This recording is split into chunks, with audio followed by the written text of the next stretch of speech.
नमस्कार।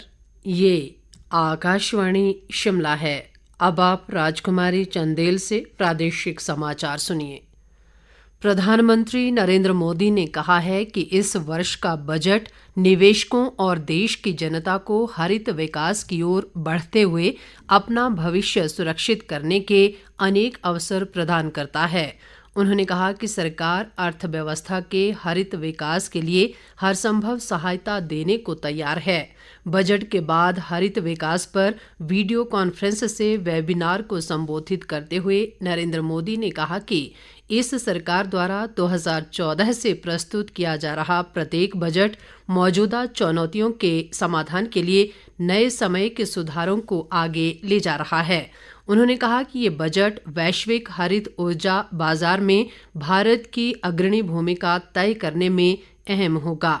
इस साल के बजट में घोषित पहलों के बारे में बात करते हुए नरेंद्र मोदी ने कहा कि बजट में हरित विकास के लिए अनेक घोषणाएं की गई हैं जो देश की भावी पीढ़ियों के उज्जवल भविष्य के लिए बुनियाद का काम करेंगी।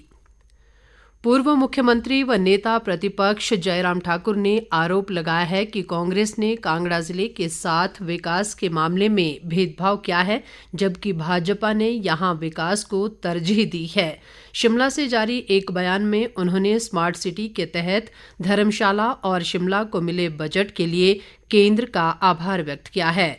जयराम ठाकुर ने कहा कि अप्रैल माह में धर्मशाला में होने वाली G20 बैठक का आयोजन हिमाचल के लिए गौरव की बात है।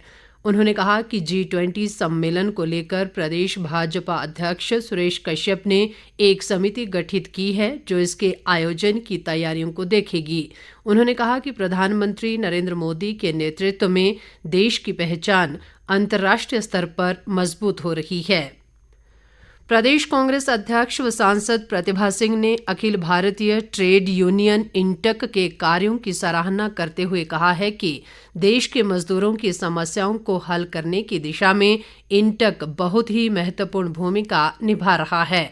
नई दिल्ली के तालकटोरा इंडोर स्टेडियम में आज इंटक के 33वें राष्ट्रीय अधिवेशन को संबोधित करते हुए उन्होंने कहा कि केंद्र की भाजपा सरकार के कार्यकाल में श्रमिकों व मजदूरों की हालत दयनीय हो चुकी है। प्रतिभा सिंह ने कहा कि आज देश की अर्थव्यवस्था अस्त व्यस्त होकर रह गई है। प्रतिभा सिंह ने कहा कि इंटक कांग्रेस का एक बहुत ही महत्वपूर्ण अग्रणी संगठन है। उन्होंने कहा कि कांग्रेस ने सदैव जनहित के कार्यों को प्राथमिकता देते हुए समाज के गरीब और मध्यम वर्गीय परिवारों के साथ साथ श्रमिकों व मजदूरों के कल्याण को अनेक योजनाएं चलाईं। प्रदेश कांग्रेस अध्यक्ष ने कहा कि हिमाचल प्रदेश में कांग्रेस सरकार श्रमिकों व मजदूरों के उत्थान के लिए कृत संकल्प है। प्रतिभा सिंह ने कहा कि प्रदेश की कांग्रेस सरकार अपनी सभी गारंटियों को चरणबद्ध तरीके से पूरा करेगी। इस दौरान इंटक के राष्ट्रीय अध्यक्ष पूर्व सांसद डॉक्टर जी संजीवा रेड्डी और प्रदेश इंटक अध्यक्ष बावा हरदीप सिंह सहित अन्य पदाधिकारी भी मौजूद रहे। केंद्रीय शिक्षा मंत्रालय ने राज्यों और केंद्र शासित प्रदेशों को नई राष्ट्रीय शिक्षा नीति के मुताबिक दाखिला नियमों में बदलाव करने के निर्देश दिए हैं। इसके मुताबिक देश भर के स्कूलों में अब पहली कक्षा में दाखिले की न्यूनतम आयु 6 साल होगी। मंत्रालय के एक अधिकारी ने बताया कि इस नियम के लागू होने से किसी कारण से शहर या राज्य बदलने पर अभिभावकों को बच्चों के दाखिले में किसी तरह की दिक्कत नहीं आएगी। उन्होंने कहा कि नई शिक्षा नीति में बच्चों की नींव को मजबूत करने पर बल दिया गया है। सूचना व प्रसारण मंत्रालय के तहत केंद्रीय संचार ब्यूरो मंडी द्वारा केंद्र सरकार की जन कल्याणकारी योजनाओं को लेकर आज़ादी का अमृत महोत्सव विषय पर शिवरात्रि मेले के दौरान एक चित्र प्रदर्शनी लगाई गई है। 19 से 24 फरवरी तक लगाई गई इस प्रदर्शनी में देश की आज़ादी से संबंधित स्वतंत्रता संग्राम की कहानियों को प्रदर्शित किया गया है। इस दौरान केंद्र की कल्याणकारी योजनाओं की जानकारी लोगों को चित्रों के माध्यम से दी जा रही है। प्रदर्शनी के दौरान पोस्टर और प्रश्नोत्तरी प्रतियोगिता का भी आयोजन किया गया।